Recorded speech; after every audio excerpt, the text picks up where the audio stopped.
Saya nonton greget tadi, Pak. Kenapa? Karena ketika terdakwa Sudirman menjelaskan mengenai barang bukti bambu yang ada dalam berkas perkara dalam putusan pengadilan atas nama 8 terpidana juga ada, ya. Bambu itu yang digunakan untuk memukuli korban, katanya Pina Eki kan. Ternyata bambunya itu yang menjadikan barang bukti, menurut keterangan Sudirman tadi di persidangan, dapat mendadak motong oknum polisi. Coba, tahu Sudirman motongnya bambu itu. Parah bener itu. Itu bukti, barang bukti fiktif rekayasa itu.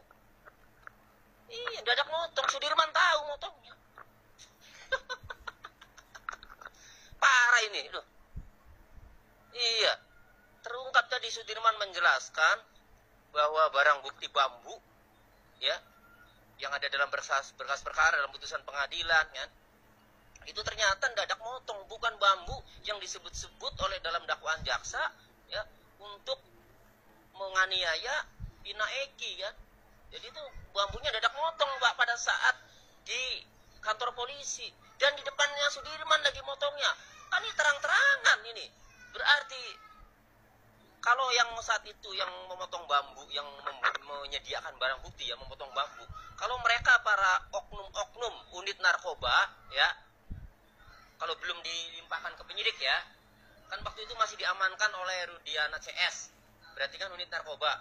Kalau masih di tangan mereka, ya, golongan terpidana itu saat diamankan, kemudian bambunya itu dipotong di hadapan mereka, masih di penguasaan mereka unit narkoba, ya berarti ini kan oknum-oknum polisi, ya, di unit narkoba saat itu yang menyediakan. Kalau menurut keterangan Sudirman, ya, bambu itu pada saat dipotong itu para terpidana itu masih berada di ruang unit narkoba, belum diserahkan ke penyidik reskrim.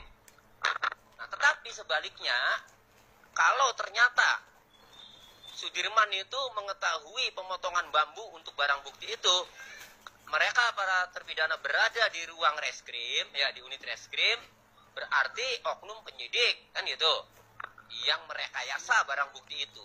Wah, ini parah.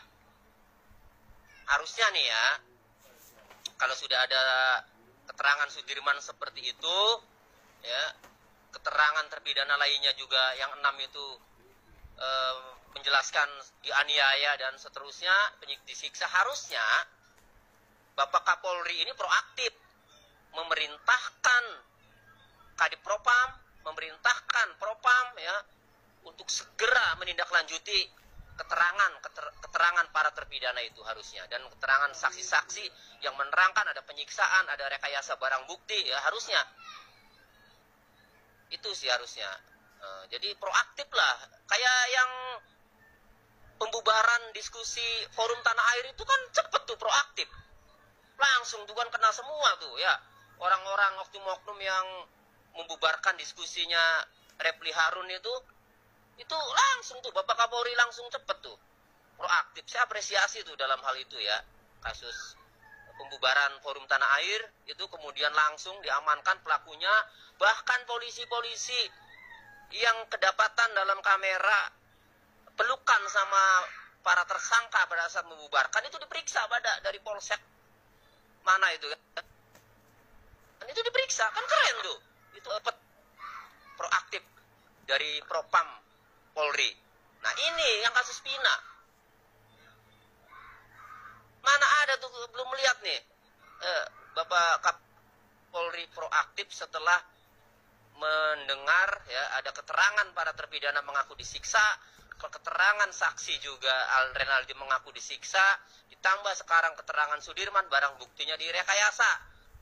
Minimalnya besok, mulai besok, kan ini sekarang udah beredar nih, udah beredar luas di masyarakat bahwa barang buktinya itu direkayasa, bambunya dadak motong. Nah, minimalnya harusnya nih besok Bapak Kapolri ini proaktif. Bapak Kapolri itu saya melihatnya orang baik loh, ya, mukanya itu kelihatan. Saya sih masih berharap sama Bapak Kapolri ini, ya, karena berharap ke siapa lagi, kan, Polrinya Polri masyarakat, Polri kita kan satu, ya, pimpinannya Bapak Kapolri, Pak Jenderal Listio Sigit ya. Saya berharap Bapak Kapolri segera proaktif menindaklanjuti, menelusuri barang bukti yang dadak motong bambu itu dilakukan di mana.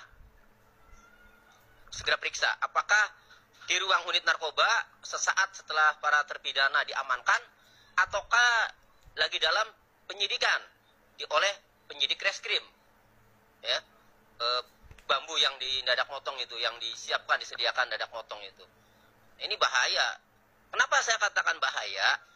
Karena bambu itu ada pada putusan pengadilan dan dinyatakan sebagai barang bukti, di mana bambu tersebut digunakan untuk melakukan pembunuhan gitu loh.